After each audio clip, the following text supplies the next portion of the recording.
Hello, and welcome once again to the Just and Sinner podcast. I am your host, Dr. Jordan Cooper. Thank you so much for joining me once again on the program today. I do want to give you all a quick reminder, as always, that Just and Sinner is supported by donors, so we would ask that you would consider becoming a regular contributor or giving a gift, one-time amount. Go to justandsinner.org, go to our donate page, and help us out. You can also help us out by going to justandsinner.org and checking out all the books that we publish and supporting us that way, as well as checking out our courses through the Widener Institute.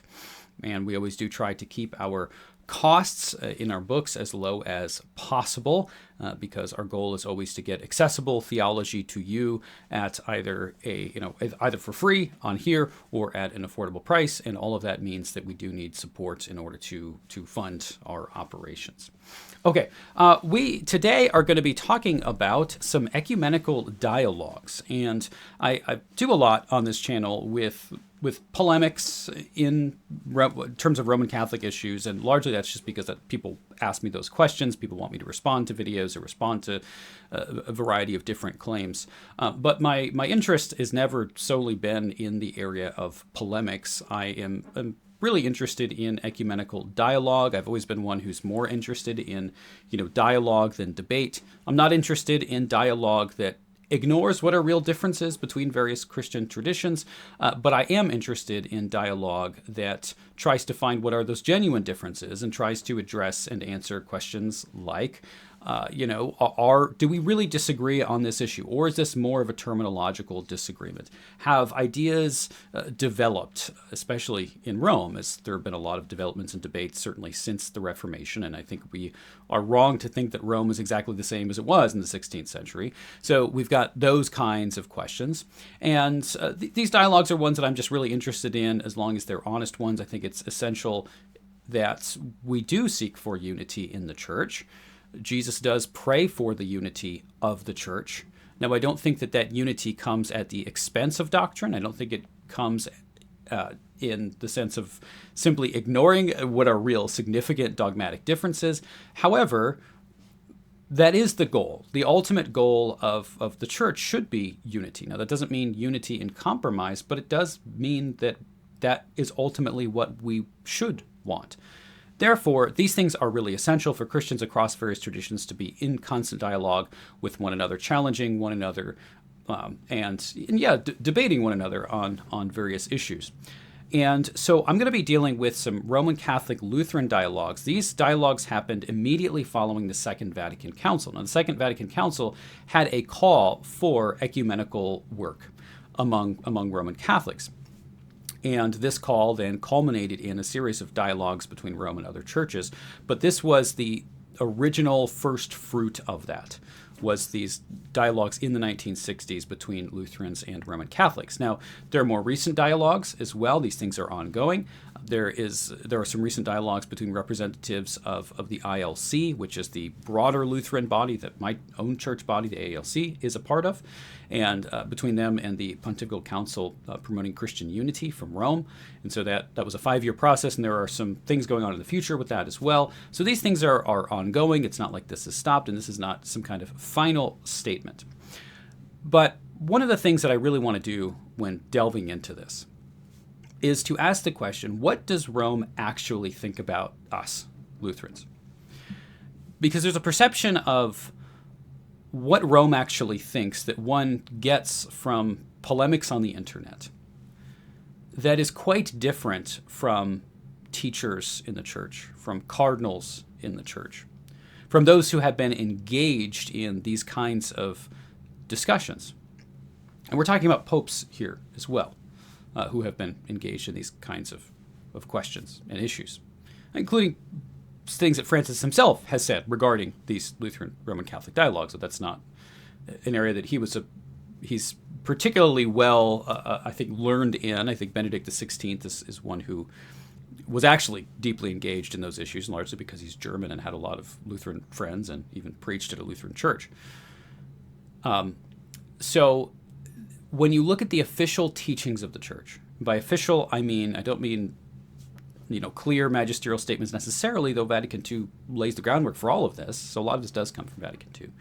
But if you look at those who have official teaching positions in the church, not some rando with the YouTube channel or some guy on Twitter or behind an anonymous account that claims to be based in trad or whatever. That doesn't determine what Roman Catholic doctrine is. And the entire point of being Roman Catholic, for those who are, is to have an external source of authority that you are submitting to. And so I want to look at, what does Rome actually think? Like, what do the theologians in the church think? What do the cardinals think? What do those popes think? What do people think who are actually in these appointed positions actually think about Lutherans? And so we're going to start with these dialogues in the 1960s. This really all culminates then with the Joint Declaration on the Doctrine of Justification. We'll probably talk about that as well. There are a number of these dialogues on all sorts of different theological issues. The particular one that I'm starting with here is not the first one, but this is the one that I think is often the most central in discussions today, and that is Eucharist and ministry, particularly the doctrine of the ministry. This is Lutherans and Catholics in Dialogue, Volume 4. I don't think this is in print now, but I got a used copy of this, and it's a good book. And not all of the essays are of the same quality, but nonetheless, there's some really wonderful essays in here, and for those both from the Lutheran tradition and the Roman Catholic, these essays are certainly worth engaging. Okay, so we'll get started with the slideshow here. All right, Lutheran Roman Catholic Dialogues. This is a cover of that same book that I just held up. I'm sorry, the picture of it is so blurry. That's from the Amazon listing, because I think it's just some picture of a used book since they don't print it anymore. Okay, so what's going on within the 1960s that leads to these kind of dialogues? And so we've been spending some time looking at Vatican I in our series on Vatican I and papal infallibility. And Vatican I does not seem ecumenical, right? In what's going on there in 1870, and now we've got less than 100 years later, this very ecumenical move starts within Rome. So there's a pretty massive shift between 1870 and about 1960. We're not going to get into all the reasons for that. I do think it's interesting that when I read Widener, so just reading something from Widener recently, and I forget which volume it was of his works, but he talks about the future of Rome, and he makes the point that Rome can go either one of two directions. Either it's going to end up becoming more amenable to the Reformation and actually adopting many of its reforms, which it does, or it's going to just splinter and it's going to split. And there's somewhat of a danger of that actually now as well. But I find it kind of interesting that people were already seeing some of these trends even just after Vatican I. And I think Widener was actually maybe citing an earlier author on that, but I can't remember. I don't know. Anyway, I think it may have been Hans Martensen, actually. Okay, so there's this big change between 1870 and 1960, where 1870 you have the Declaration of Dogma of Papal Infallibility, which seems to be kind of the height of anti-Protestantism within Rome, where authority is vested more clearly in the office of the papacy than really ever before, or at least in a formal sense than before. And by the time you get to 1960 now, you have Lumen Gentium, which we're going to be talking about some here, which speaks about other Christians and various other bodies as ecclesial communities, as those who have the sacrament of baptism and even the Eucharist, and that's the question of who's being referred to there, and that we are separated brethren. We have graces from God. In there, of course, Vatican II is still Roman Catholic. There is still this plea that we would join in unity with the office, or with the papal office, and submit ourselves to the Pope, but a recognition of Christian brotherhood beyond the borders of just the formal Roman Catholic communion. So by the time you get to 1965, now with these ecumenical moves that have been going on for some time, you have Lumen Gentium, which both makes it explicit that many outside of the Roman communion are Christians, and that there is a kind of sense in which we could even speak of church outside of Rome. Ecclesial community is the official language used there. But there's also this call for ecumenical dialogue. There is this call that because Christ desires unity in the church, as he prays in John 17, as we talked about, that it is incumbent upon Christians to be in dialogue with one another and to seek unity where possible. And so this happens in an official way There is the construction of the Commission for Ecumenical Affairs in 1965. This particular commission doesn't exist anymore, but there are other commissions that do very similar things to this. And so the Vatican Council, Second Vatican Council, ends in 1965, and the meetings between Roman Catholic and Lutheran representatives begins in 1965. And so there is an immediacy here with the Lutheran Roman Catholic dialogues that is this very direct result of this call from the council itself that these kinds of things would occur. And so this is not, in other words, something that is an informal dialogue that just kind of happens sometime later between some theologians.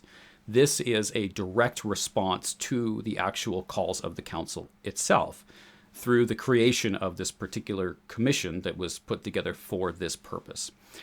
This is the first dialogue that Rome has is with Lutherans. This is intentional that we are the ones that Rome chose to speak with first because, in many ways, we're the beginning of the Reformation, so this is the beginning of the split. And it's not just because our split is earlier, but because Rome has this recognition that in many ways Lutherans are closer to where Rome is on a variety of issues than some other Protestant churches. So this meeting has various Lutheran representatives, and those representatives come from different Lutheran church bodies. 3 different Lutheran church bodies in the United States are represented here. So this does have representatives from what we now call the Lutheran World Federation, which is what the group that the ELCA is a part of. This is the 1960s. This is prior to even women's ordination in those bodies. Things are very different in the 1960s at this point than they are today. So something like the ELCA, on the church bodies that then were the proto bodies that ended up forming the ELCA, were quite different 60 years ago than they are today. So just want to throw that out there as people I know are going to comment about that. So this doesn't just include those who are part of the LWF. It also includes what is now the ILC, which is the broader worldwide Confederation of Confessional Lutheran church bodies that our church body, the AALC, is a part of, that the LCMS was really the founder of this. Arthur Karl Piepkorn was a member of the Lutheran Church Missouri Synod, a beloved professor, pastor, and Piepkorn writes a lot of essays in here, and really, in many ways, the core of the Lutheran arguments on this issue are the Piepkorn essays. So Piepkorn's really, in many ways, the most important figure, certainly from the Lutheran side, in these dialogues, and he really sets the path forward. So I want to be doing some talks directly just on Piepkorn's arguments for what we call presbyterial succession, as we'll discuss. I just wanted to point out again that there are more recent dialogues that have been ongoing as well that are specifically now with these confessional churches, the ILC. There is an assumption of, in these essays here, of the authors of the essays from the Lutheran tradition that, the Lutheran confessions represent Lutheran theology. So this is not to say that these dialogues were not with confessional Lutherans. They largely were as well. But today, now that we have this more obvious split between confessional Lutherans and those who have adopted Protestant liberalism full force in its modern form, that there are various meetings that happen with those distinctive bodies, including the ILC. So I do have 2 videos dealing with those discussions on the question of the Eucharist and sacrifice as well, if you want to check those out. So the topic under discussion here now is Eucharist and ministry. As I said, this is volume 4. I think this is really the core of these dialogues in many ways, and the papacy is as well. We can talk about that. But the question for Rome, and when I deal with Roman Catholics, the question is often boils down to, is your ordination valid? Do we recognize your ordination? Do we recognize in any way your call to the holy ministry? And then there's the related question, of course, is do you have a valid Eucharist as a Lutheran? Now, I will say, as a Lutheran and as a Lutheran pastor, I'm not all that hung up on this. I trust that my ordination is valid. I have complete faith that my ordination is valid. I have complete faith that my Eucharist is valid. So I'm not up in the middle of the night concerned about this. But this is something that does matter to, my Roman Catholic brothers and sisters and friends. So it is something that we're talking about for that reason. And Piepkorn makes this argument when he talks about presbyterial succession in the essay. He begins by saying, we're not worried about this. Like, Lutherans aren't wondering, are my orders valid or are they not valid? Like, we know they're valid. In our understanding, we have no concern about that, but we're really doing this for the sake of the unity of the church, to say, okay, from Rome's perspective, we understand the hesitancies to say that, so we need to then outline the reasons why we do, even according to some of the standards that are set from Rome itself, that we do have a valid ordination. Okay, now, these are some of the issues that go on in these dialogues. These are some of the things that need to be addressed, that need to be answered from both sides. And these are all set up. The beginning of this has a really helpful introductory chapter to say these are the main issues that we needed to discuss. These are the points that came up within these dialogues. So the first question is, are Lutheran holy orders valid? Of course, for Rome to recognize our sacraments, they need to recognize our orders. And so the question is, do we have valid orders or not? And Rome is going to, well, there's no definitive answer to this from Rome's part. So today you're often going to find, especially those angry young trad converts online, just simply saying, your orders aren't valid, all pastors in the Lutheran Church are all just laity, you don't have a valid Eucharist in any sense whatsoever. That does not appear to be the stance that Rome, by and large, has taken from its leadership. So we'll talk about exactly what that means here. There is a call at the very end of these dialogues here from the Roman Catholic participants that the Church as a whole would recognize the validity specifically of Lutheran holy orders. Now, they say specifically because they're not saying all Protestant holy orders. They bring all sorts of other issues if you're talking about Presbyterians or Congregationalists or various other groups. Now, of course, that proposal has not been magisterially accepted or something, but it does show you that this is a proposal that does at least arise out of the call of Vatican II. And there are some arguments to say that Vatican II implicitly does validate the holy orders of at least certain groups who are not in communion with Rome, which would likely include Lutherans as well as Anglicans. And now that there's talk of the recognition of the Anglican ordinariate, then I would assume that this probably is a discussion that's going to arise once again, probably pretty soon. We'll see. All right, so second question, are holy orders necessary for the consecration of the Eucharist? So is it that the only way that the Eucharist can be consecrated, and I'm not talking about consecrated only in a proper sense, right, or an illicit sense, because there's a question of good order and what is right, and there's a question of validity as a whole. And so this is, can you have a Eucharist without holy orders? Now, of course, if you have the recognition of Lutheran holy orders, then you don't have to worry about this. Third is ordination to sacrament, or what is the nature of ordination? And there's a lot of discussion about this because Lutherans have a different conception of ordination to some degree. And this is part of what goes on in this dialogue, is trying to figure out what exactly is the Roman Catholic doctrine of ordination trying to communicate, and then do Lutherans communicate the same essential things?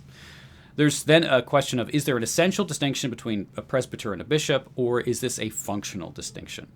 And so this gets at the question of ordination, which is the question, do we need to have episcopal ordination in order for an ordination to be valid? So when we talk about apostolic succession, is succession only within the episcopal office necessarily, so that there is an inherent power in the episcopal office to ordain that is absent in the presbyterial office, the office of the priest or pastor?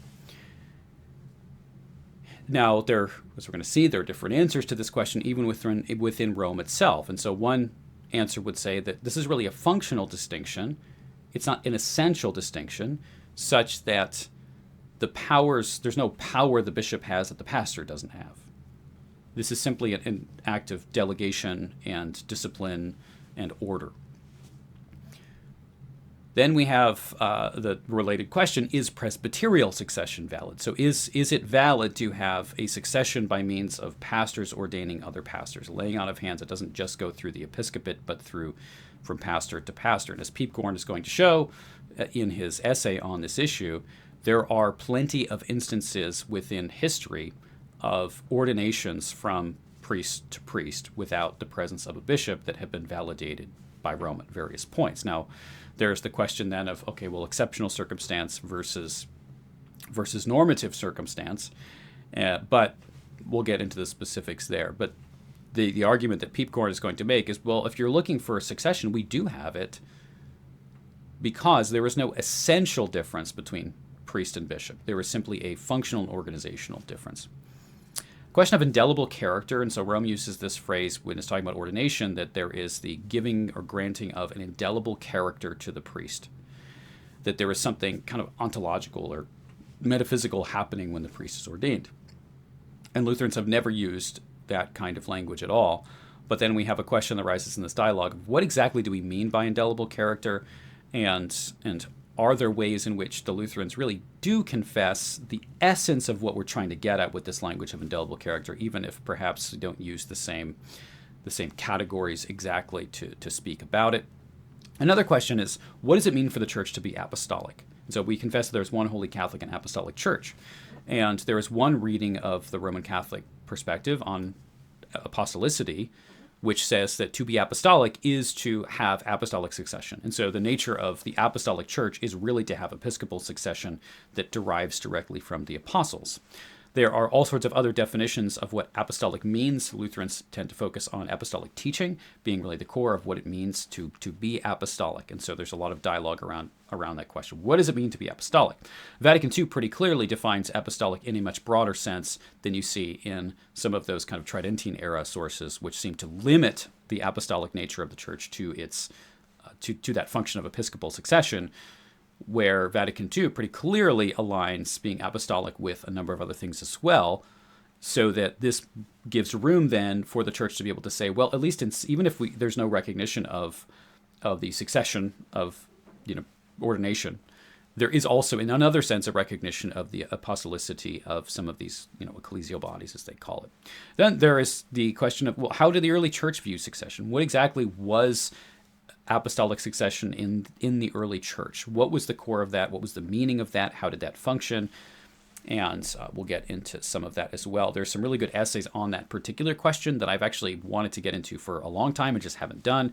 But I'd like to start looking at eventually some of these early church sources to say, what exactly do they mean when we're talking about succession from the apostles? And is that the kind of sacramental authority that the later medieval period recognizes as really central or core to what we're talking about with apostolic succession? And I don't think that is the case. I don't think the early text and evidence merits that conclusion at all. Well, then let's see here. Let's look at then some both claims from the Roman Catholics, or moves from the Roman Catholics toward a recognition, a possibility of recognition, specifically of the Eucharist, but also related to that is the validity of ministry. And then we are going to, we're going to look at a number of other questions and then get into what Lutherans say in these dialogues about Roman Catholics and the validity of their Eucharist as well. So the dialogues speak clearly about a move toward accepting the possibility of a Eucharistic validity among Lutherans. And that's evidence throughout the essays in this text. And some of that is also pretty evident in the more recent Lutheran Roman Catholic dialogues between the ILC and the PCPCU. PCPCU. It's kind of a fun thing to say. Okay. Lumen Gentium. Lumen Gentium I already mentioned, which is was in Vatican II. This is in part 15. There's a section on ecumenism. And here there is a recognition, as I said, of other churches. Now, this is the first time that Rome has officially really recognized other churches as churches in any sense. And here's where you're going to find the language of there's the fullness of the faith is found in Rome, but this doesn't mean that there is no sense of church outside of Rome. So they're going to identify various other groups as ecclesiastical communities. And these ecclesiastical communities are places where, as the text says, these communities exhibit faith, saving faith. These are places where graces and gifts of God are given.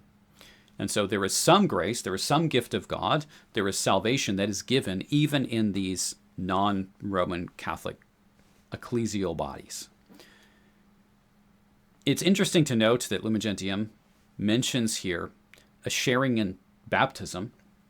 And so there's a recognition of the baptism of these bodies. And that in and of itself is not new. There generally is a recognition, except the Eastern Orthodox depends, I guess. But there's generally a recognition within Christendom of the validity of baptisms that are performed within the triune name. And so generally, as Lutherans, we certainly would accept a triune baptism from a Methodist, right? Or someone who's Reformed, or even a non-denominational church, or a Roman Catholic church, or Eastern Orthodox. And we all have this mutuality of understanding that we're going to recognize one another's baptisms. And so that's not particularly new, but there also is mention of these ecclesial bodies sharing in the Holy Eucharist. And there are other things mentioned as well. There's something about Marian devotion, and I assume that's probably about the Eastern Church. It's talking very broadly. But there is, at the very least, a recognition that the Eucharist itself is not limited to the Roman Catholic Church. And so there is a sense in which the Eucharist can be received in these other communities, even if they might not say it's received in the right way or something like that. Now, this does not, Lumen Gentium itself does not outline what specific bodies do all of the things that are mentioned. But as these dialogues are occurring, as the immediate outcome of Vatican II, many of the participants are identifying this with Lutherans. Not only Lutherans, but with Lutherans. And there is certainly a sense in which Pope Benedict XVI would say that as well. Okay, these communities, as I said, exhibit faith, are places where graces and gifts of God are given. And so these are not mere graceless institutions that simply claim to be churches. And this really is opposed to the way in which I see a lot of trads on the internet speaking about Protestant bodies, Lutheran bodies, saying things like, well, you're nothing else than, you're just basically another kind of meeting house, or you're just like a club, and there's nothing sacramental, there's nothing churchy about what you're doing at all. And that certainly is not the way that Rome expresses itself in Vatican II. And it's not the way that any Roman participant in these ecumenical multiple dialogues with Lutherans have spoken about Lutheran gatherings. They're just that perception is not there. And I would take the word of these people who are actually appointed to do these things in the church over Rando Anon account with an anime avatar on Twitter. All right. So there's no direct identification of the Eucharist with specific bodies, again, though participants in the dialogue contend that this could be true of Lutherans due to our close Eucharistic theology. And Eucharistic theology is going to play a big role in these discussions. And so the question of validity, part of the question of validity comes down to what is the intentionality behind the Eucharist within these various bodies. And it seems to be pretty universal within these dialogues, and again, the new ones as well, that what Lutherans are intending to do in terms of our perception of what happens in the Eucharist is really not incommensurate with at least some contemporary Roman Catholics' understanding of the Eucharist and sacrifice, depending on what sacrifice actually means. Now, clearly it's inconsonant with what is a medieval perception of sacrifice. Of course, even in the Middle Ages, there are a diversity of opinions on Eucharistic sacrifice. So this is actually a division within Rome itself, as what is the nature of Eucharistic sacrifice? And we're certainly not going to speak in a Lutheran context of the priest offering the Son to the Father in a propitiatory sense. This is never language that we use. However, there is certainly room for talking about the actual sacrifice of Jesus and the benefits of the sacrifice of Jesus, the presence of the crucified one who's present in the Eucharist, that God is giving to us and giving us the benefits of that sacrifice. And there is this sense of sacrifice that is we offer ourselves with the sacrifice of thanksgiving and praise. The Apology of the Augsburg Confession talks about this quite a bit. So there's sacrificial language within the Eucharist, one in that the benefits of Christ's sacrifice are given to us through the Eucharist, and secondly, that in this ceremony we offer ourselves as a thank offering. Certainly there is no priest offering the Son to the Father as a propitiatory sacrifice. I mean, that's completely foreign from our theology. I think it's very foreign from Scripture. But within Rome, there are really a diversity of opinions in terms of how this Eucharistic sacrificial theology works itself out. And there are at least some proposals that are really not that distinct from the Lutheran one. Now, there's a question of, is that actually consistent with historic Roman theology? Is that what Trent's saying? But, in a way, it doesn't matter to me. I don't have to deal with those difficulties. Okay. I just have this quote from Ratzinger here. Now, this isn't part of these dialogues, but this is in 1983. He's writing to a Lutheran friend of his, Joseph Ratzinger, who becomes Pope Benedict XVI. He's a Cardinal Ratzinger. Ratzinger was German, and because he was German, he was in the presence of a lot of Lutherans. Ratzinger is the favorite pope of most Lutherans because he really seemed to grasp Luther in some pretty profound ways. It's not to say he agrees with Luther on everything. And even on justification, he kind of says, well, Luther was right, but then the way he defines it, it's like, it's not what Luther meant, But nonetheless, I think with Ratzinger, there is a recognition of the good that came out of the Reformation, even though obviously he would reject the conclusions of the Reformation. But Ratzinger, preached at the Lutheran Church. He was very interested within these ecumenical dialogues with Lutherans and was very engaged in this work himself. And speaking of these dialogues that had happened, he's writing to a Lutheran friend of his in 1983. And he says this: even a theology oriented to the concept of succession, such as that which holds in the Catholic and Orthodox Church, need not in any way deny the salvation-granting presence of the Lord in a Lutheran Lord's Supper. It's an interesting quote. It's an interesting quote because he's saying that there is a sense of sacramental validity, even in spite of the question of the validity of orders. Like, we could even set aside the question of the validity of these, of holy orders. And I'm going to say, yes, we have valid holy orders. But nonetheless, even if you set aside that question, he's saying these dialogues have really shown us that there are ways that we can still say that Jesus is actually present in a Lutheran Lord's Supper, and he is present in a way that he is actually granting salvation. And so as we speak about the body and blood of Christ being given to us for the forgiveness of sins, Ratzinger is saying, yes, there is this possibility of this actually occurring in the Lutheran Eucharist. Now, he's not saying, of course, that this is exactly the same as what happens in a Roman Catholic Eucharist. And so he doesn't quite go that far. He's not willing to say that it's valid in the exactly the same sense, because Rome, of course, because of their theology of succession and the necessity of the Roman Catholic magisterium, is going to hold some things back, right?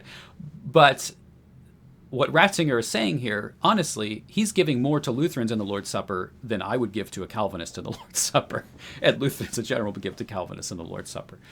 Sorry for my Reformed listeners, but that's just traditionally how Lutherans have understood this, and there are reasons for that. But so it's interesting, nonetheless, that you find this from a pope. And again, should I trust Cardinal Ratzinger, who became Pope Benedict? Should I trust his opinion of these theological issues, or should I trust the opinion of some angry trad on the internet? I think I'll go with the Pope. And I think that's what they tell me to do, right? And if you think Francis would think any less, Francis opened up the possibility of Lutherans even taking the Eucharist or receiving the Eucharist in a Roman Catholic Mass, which, by the way, I wouldn't tell Lutherans to do. There's a question of what is apostolic, as I had mentioned. So what does it mean that we're speaking about the one holy Catholic and apostolic church? And so the traditional Roman Catholic view, it's not to say that there are no other senses in any Roman Catholic theology, by the way, that you can use the term apostolic, but at least in a lot of the Lutheran Roman Catholic polemics after the Reformation, the apostolicity of the church was almost limited to, if not explicitly limited to, its apostolic succession through the episcopal office. And so this is a way to say, look, the church that's being discussed in the Apostles' Creed cannot be anything other than the Roman church because, and I guess maybe you'd say the Eastern, but, you get things like unum sanctum, which seem to deny the Eastern church salvation at all. But this is said that this is one of the proofs of the fact that the Reformation, the churches of the Reformation, are not part of the church. We can't confess the creed because we are not apostolic, and that Lutherans are wrong because we proclaim that we are apostolic in a sense that is not what the creed actually means. And so the Roman view is going to center on apostolic succession through the episcopal office as what it means that the church is apostolic. The traditional Lutheran view is going to be that apostolicity is found in the teaching of the church. And so this is to say that for the church to be apostolic means that we are proclaiming apostolic doctrine. We proclaim apostolic teaching and promulgate apostolic teaching, and that's what makes the church apostolic. Vatican II moves toward a recognition that apostolicity is much broader than simply apostolic succession. So according to Vatican II, when we're speaking about the church as apostolic, there are things, even if they're not going to recognize our holy orders, they're going to recognize that there is a sense of apostolicity even in our churches. And so we can, in a sense, say that we are apostolic, but not in the fullest sense of the faith, of course. That's only found under the Pope. One of the things that I found interesting in these dialogues is that there was mention that Vatican II actually recognizes as an element of this apostolicity as this variety of liturgical rites. And so the variety of liturgical rites then is not something that is, a hindrance to the apostolic nature of the church, but actually is part of it. Now, variety of liturgical rites, let me just say, because I think Lutherans misunderstand this as well often. Variety of liturgical rites doesn't mean every church just does whatever the heck they want. That's never what freedom in liturgy has meant. So when the Lutheran confessions speak about freedom in liturgy, there are formal liturgies that are written for various districts, various areas. This doesn't mean that every parish just does whatever the heck it wants with no regard for the unity of the church. But this is to say that, if in one diocese things are done one way, and in another diocese they're a little bit different. And then, of course, you've got just the general completely different traditions of Western Rite and Eastern Rite, which are both, it's fine to work within either of those rites. And, of course, there's Eastern Rite Catholics. There are even actually Eastern Rite Lutherans as well. Not a ton of them, but within some of those countries, Eastern European countries, you do get Eastern Rite Lutheranism. And those are all fine, right? It's fine to have those differences, and that's actually a mark of the nature of the Apostolic Church, according to Vatican II. I find this also kind of strange, looking at this and seeing how much that's proclaimed, but then the contemporary magisterium tries to suppress the Latin Mass.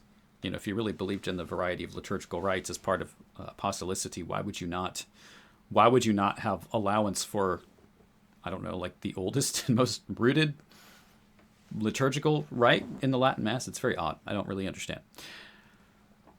Okay, and then there is also a recognition that there is variety that is apostolic, even in theological elaboration.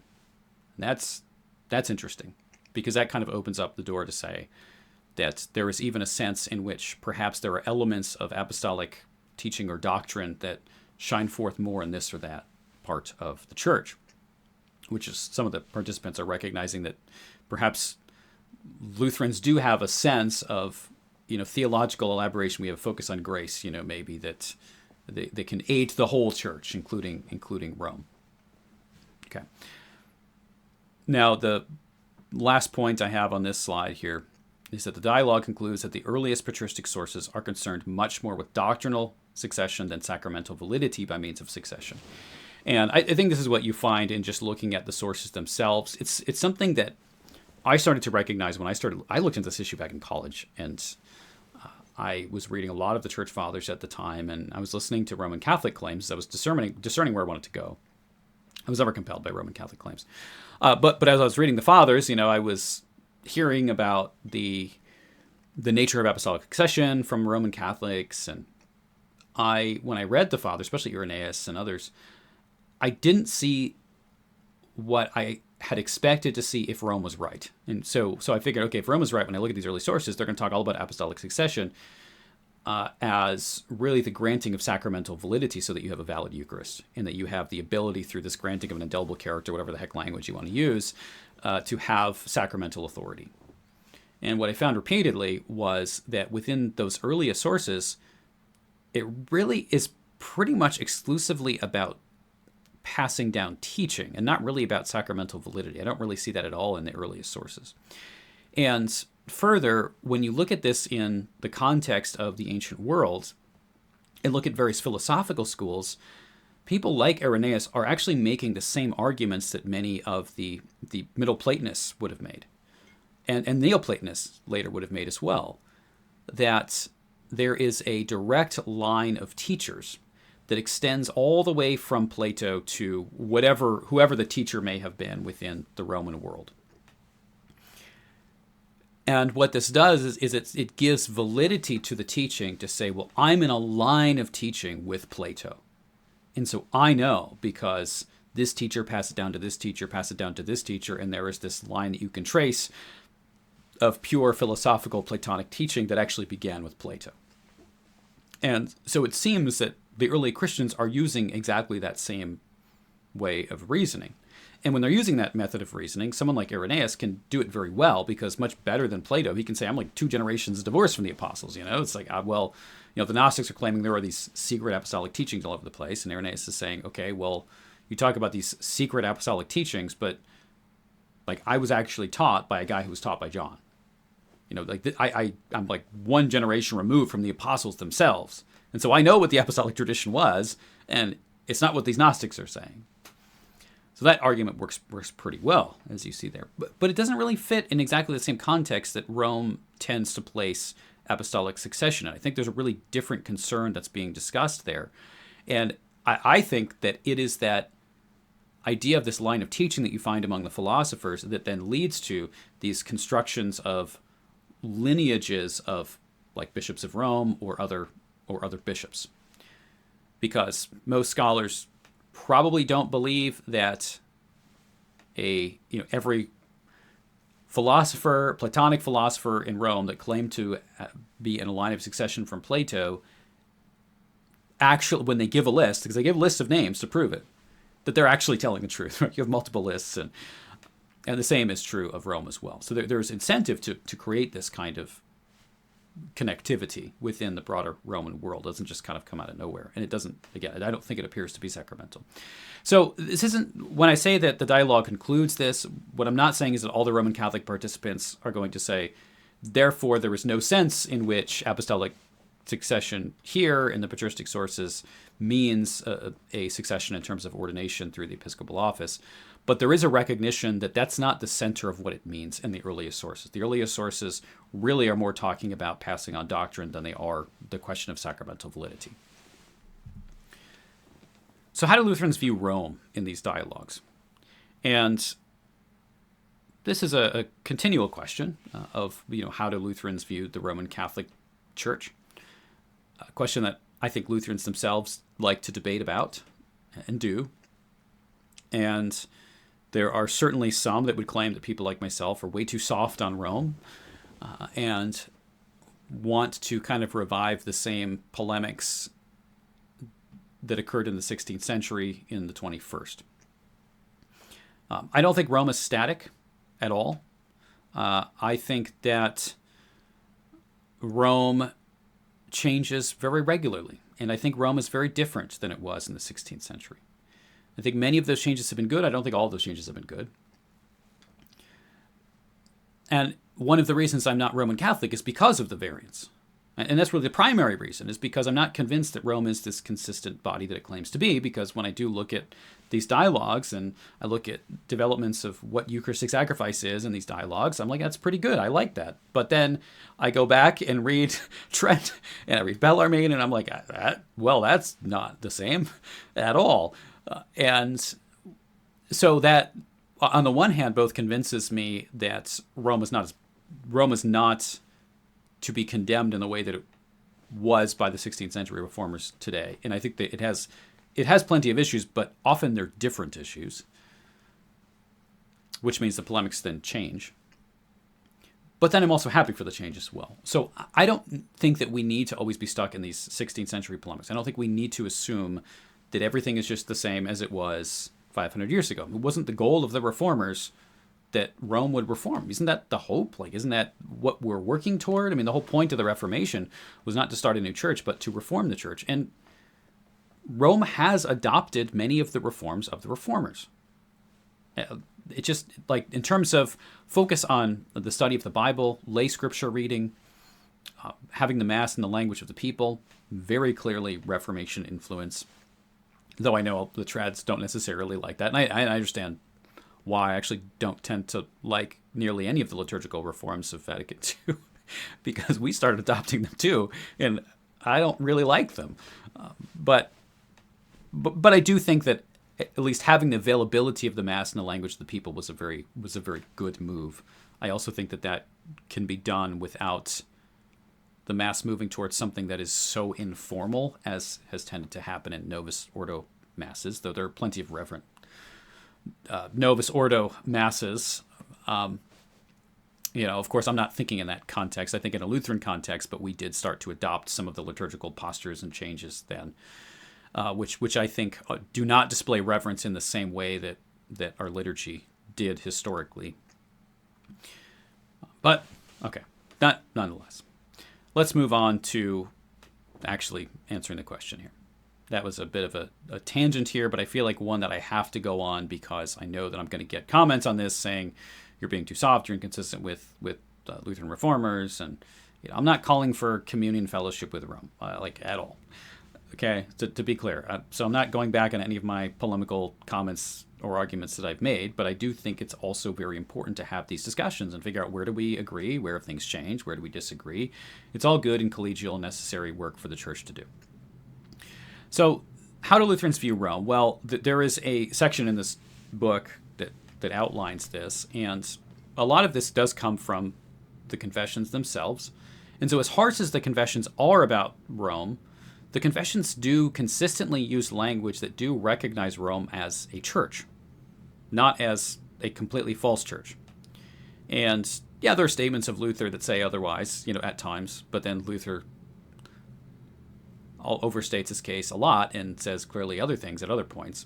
And so you find even plenty of statements, even from the late Luther, that recognize that Rome is in some sense still a church, even in his 1545 Galatians commentary. Okay. So the Lutheran confessions contend that the church never ceased to exist, despite late medieval corruption. This is to say that there was a recognition that even though things got bad in the church, there was need for reform. The church didn't cease to be the church. And Lutheran theologians have never said that the church could cease to be. This is a debate in the 17th century because many of the Arminians actually started to say, well, the church did cease to exist and the church could cease to exist.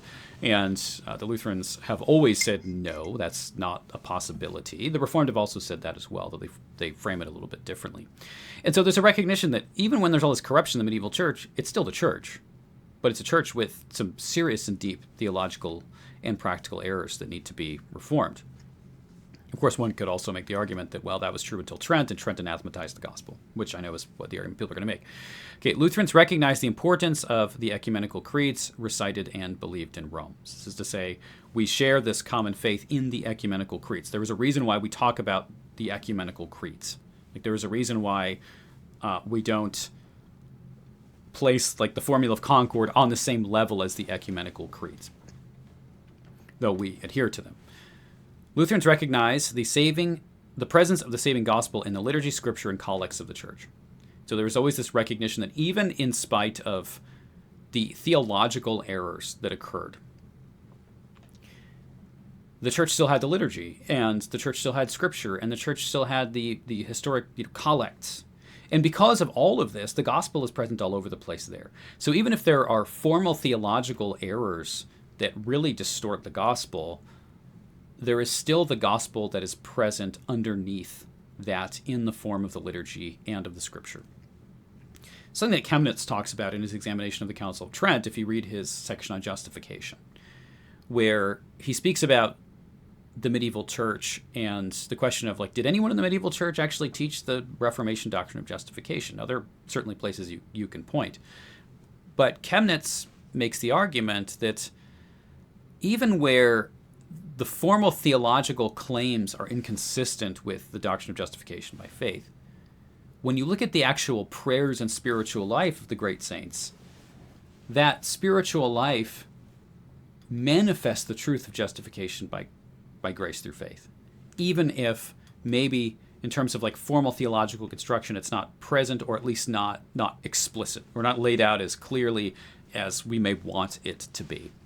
And so when there are prayers of the saints, regardless of what your formal theology might be, and you are pleading the blood of Christ before God as your only hope. That's really what the doctrine of justification by grace through faith is articulating, right? We're articulating what is that deep truth that every Christian knows, that all of their salvation is dependent upon the grace of Christ and not in them. Francis Pieper talks about this felicitous inconsistency, this idea that we can have theological errors, but our souls and our spiritual life is often inconsistent with those theological errors, thankfully. And he uses this most often to talk about the Calvinists, to say, well, the Calvinists, if they really believe in the doctrine of limited atonement, they're going to be in this constant state of like doubt of their salvation. They're constantly going to be pointing back to their works to validate their election. But the Calvinists are also inconsistent in that when they are looking for spiritual hope, they really look to the universal atonement of Christ, even if they don't recognize that's what they're doing. Right. So when we say it's a felicitous inconsistency, like we're thankful that there is an inconsistency. And so there is a recognition that you don't need to have, and certainly there are doctrinal claims and beliefs that you can have that do completely put you outside of the church. The New Testament's clear about that. However, you don't need to have a perfection in doctrinal articulation in order to be a Christian. And so we would say that Rome has, and certainly had during the time of the Reformation, especially right after the Reformation, serious problems, and that there are a lot of doctrines and practices that are inconsistent with the gospel in some pretty serious ways. I'm not trying to downplay it, but nonetheless, there is an inconsistency in the Christian heart between those practices or that formal theology and then the faith that is actually lived. And I'm sure Rome would say the same about us. Right? The Lutheran confessions recognize, interestingly enough, the Pope's ordination. There is a recognition of the Pope's proper call over Rome, even in the Smalcald Articles, which is Luther's really harsh in the Smalcald Articles. It's certainly the harshest of any of the documents in the Lutheran confessions, because it's Luther thinking that he's about to die, and he writes this as what they call his last will and testament. But even then, he blasts the Pope for claiming universal jurisdiction over the church, but says he is a pastor over Rome. Like, he's not denying that the Pope is actually validly ordained or that the Pope has a proper call.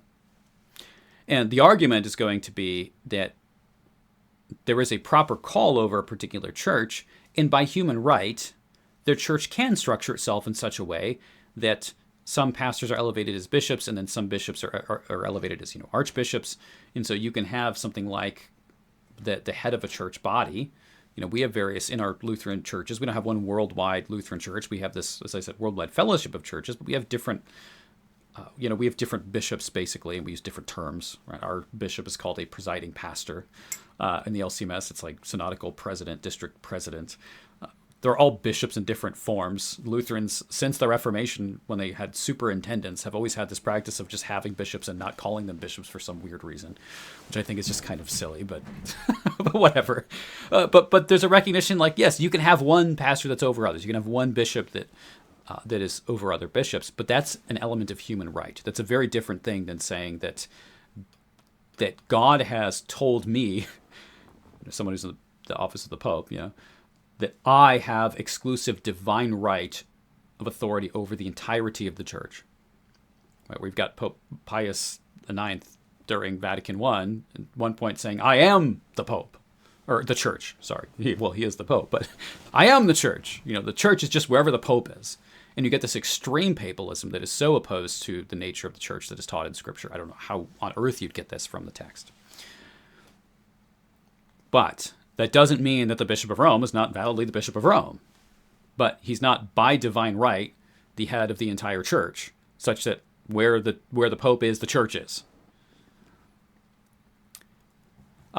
There is an affirmation of the validity among Lutherans of the Roman Catholic ordination and the Roman Catholic Eucharist. So we're not going to say that the Eucharist is invalid. We may say that there are aberrant practices related to the Eucharist within Rome. The nature of how Eucharistic adoration works, for example, in the continual reservation of the host and the withholding of the cup from the laity certainly is a huge issue, though not as much of an issue today. So we might say that there are aberrations in the Eucharist, but we're not going to say that makes it therefore an invalid Eucharist. All right, so how then does Rome view Lutherans? Oh man, well I'm looking at my time here, and you know what? I am not going to get to all of this, and this is probably a good place to stop, because this is going to continue this theme of how does Rome view Lutherans. It's going to be a consistent theme throughout this next part of the text. Well, I will stop there then for now, and I hope you've enjoyed this. Let me know, again, as always. I always like knowing if this is something you find helpful or useful and you want me to continue doing these kinds of talks. I would like to do a lot more on these dialogues and on the question of what is a valid ordination. And then this question of presbyterial succession, I would like to spend a whole hour discussing just that and what the evidence historically is for that. So thanks so much for watching, and I like doing this stuff instead of just doing the polemical stuff all the time. I think this is important, and make sure you subscribe on YouTube and on your podcast app, and we'll see you in the next video. God bless.